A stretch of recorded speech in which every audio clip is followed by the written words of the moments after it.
Hello and welcome. My name is Jill Brown, and I'm a psychology student at Cornerstone University. Today, we are going to be discussing challenges in adulthood, specifically about that emerging adulthood period when we are challenged with selecting a vocation or career.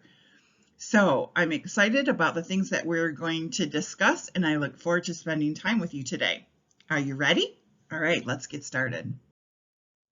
Have you ever went on a trip, but you didn't have a map or GPS? It'd be difficult to know where you're going, right? Well, for this presentation, I really wanted to provide a roadmap, so to speak, so you would know where are we going today. First of all, we're going to talk about the developmental stage called emerging adulthood. I'm going to give you some background about that, and then we're going to look specifically at the career and vocational decisions made during this developmental period. There's 5 key dimensions, and I'm excited to talk to you about those.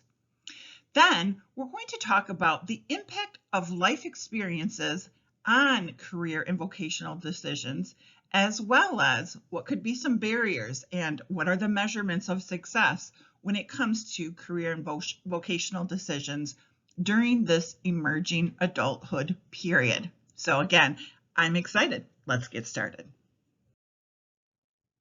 So have you ever wondered, when does an adolescent actually become an adult? That's a great question, I think.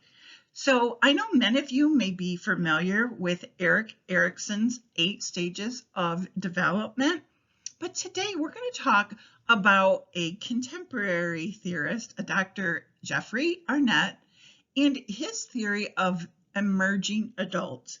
Now, this is this period of adulthood when you're 18 to 25 years old. He began to see some changes, especially in industrialized society, where individuals within this age range were putting off some traditional roles and events like marrying or becoming a parent. They were postponing those experiences into their late 20s. So he developed these 5 key features within this emerging adulthood development period. And I just want to talk briefly about those so you have a framework.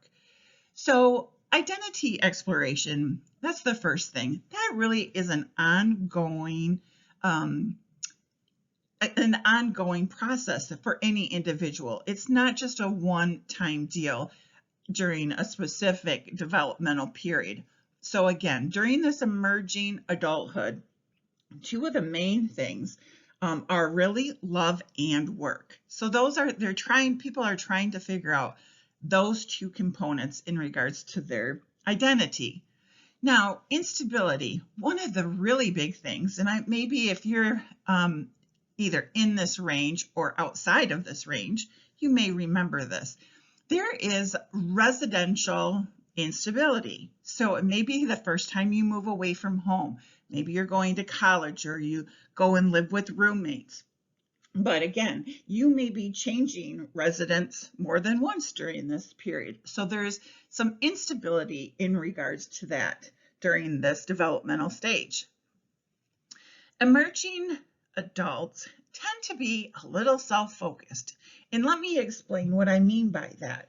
So they really don't have a whole lot of social obligations or obligations to other individuals. And they really have little things that they have to really commit to other people for. So during this stage, it gives them a great deal of autonomy, and they really can run their lives the way that they want to. What can happen though is they can feel like they're in this in-between stage. They know they're not an adolescent, but yet they don't quite feel like an adult. Have you ever heard that saying, I'm not into adulting? They're trying these new behaviors and they have these beginning responsibilities. They're doing some exploration and some experimentation, but they still kind of feel like they're not quite in an adult. One of the really exciting parts about this particular developmental stage is that it's the age of possibilities. It really is a time where individuals are optimistic about the future and what the future could hold. Another important thing that Arnott pulls out is that if an individual has had some rough challenges during their adolescence and growing up, now is an opportunity for them to make more positive choices for a different direction. Again, so they can chart their own course, so to speak. They're at the helm of the ship and they're directing their life choices. And so again, it opens up this opportunity for lots of possibilities and can be very exciting. So again, that's just the framework of what an emerging adulthood period looks like, that time. So what we're going to do now is we're going to actually look, there's 5 different dimensions in regards to career development. And we're going to look at those dimensions about, again, some of the nuances about living and deciding on your career or vocational development. So here we go, on to the next. In John Sandrock's book, Lifespan Development, he suggests 5 key dimensions of career development during this emerging adult years. We're going to briefly look at these 5 key dimensions. First, we're going to look at the developmental changes. You know, do you remember that time when you were young, maybe you dreamt of being a firefighter or a police officer or in the medical field like a nurse? Well, that was when you were younger. As you continue to grow older and get into, again, this emerging adulthood period, you make some serious decisions in regards to your career or vocation. During the years 19, 20, 21, maybe you go to college, maybe you go to a technical school. But the point is that you've made some really significant decisions in regards to your career or vocation. Towards the late 20s, many people are actually engaged in their first job vocationally, career-wise, that of significant value. Now, when it comes to finding a path of purpose, this is actually one of the dimensions that is really lacking in a lot of different developmental stages, but specifically here during the emerging adulthood, many individuals are focused on short-term solutions rather than long-term goals. I have many people personally that come into my work area and they could be 50, 60 years old and saying, Jill, I'm still trying to figure out what I want to be when I grow up. So finding a path to purpose, again, is a really overlooked component to career and vocational development during this emerging adulthood. In regards to monitoring the occupational outlook during this period, it's really important to see what are the up and coming hot jobs. What are the industries looking for? Where's the largest growth? So it's going to be, again, those areas where a college education is needed or desired. And I would put personally, from experience, those high-tech industries are also, again, in high demand. Now, the impact of work is significant. About 1/3 of the moments that you're alive, they will be spent working.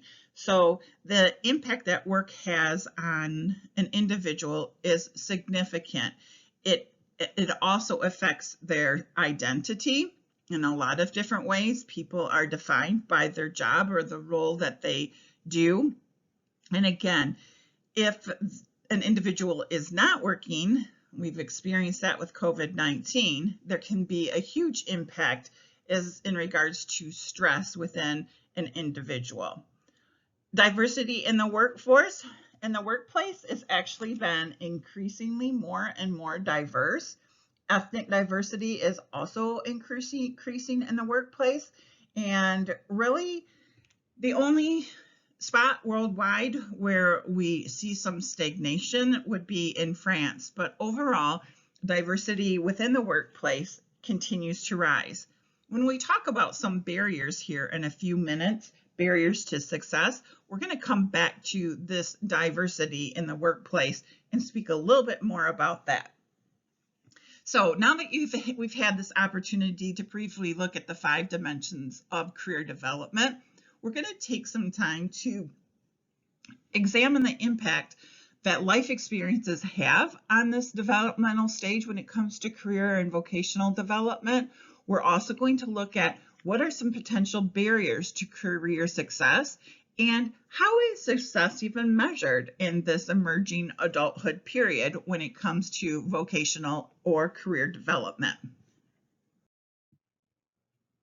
So what is life experience? How does that impact career development?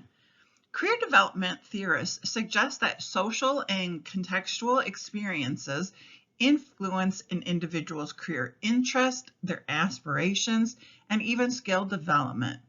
In a recent mixed method study, researchers examined what were supportive and obstructive career experiences.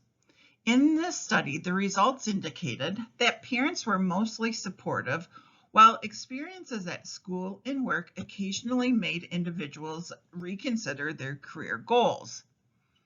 Social influences often changed developmentally as participants entered into full-time jobs. Now, another interesting research project that I found includes and found that family influences, really including all their cultural values, parental pressures, cultural capital, family obligations, and individual characteristics all impacted career identity development. You know, most of us have probably seen or heard of, or maybe even know an individual where they went into a particular career arena because they felt obligated or forced by a parent. Maybe it was the family business, or maybe there was a pressure to become a doctor or a lawyer, dependent on what the parents valued mostly. I personally, again, interact with a lot of different individuals who have had a similar experience and then later in life have career dissatisfaction and want to change vocations. So life experience definitely impacts career and vocational development. Now, let's take a look at what could be some potential barriers to vocational success. Let's discuss a few potential barriers to success. This is not meant to be an exhaustive list, but rather just a brief summary to give you a sense of what individuals in this emerging adulthood phase are really dealing with. First, as mentioned earlier, not having a defined purpose can really become a barrier to success. Individuals will tend to stumble around vocationally and often have this underlying feeling of dissatisfaction, resulting in low work quality and a lack of enthusiasm.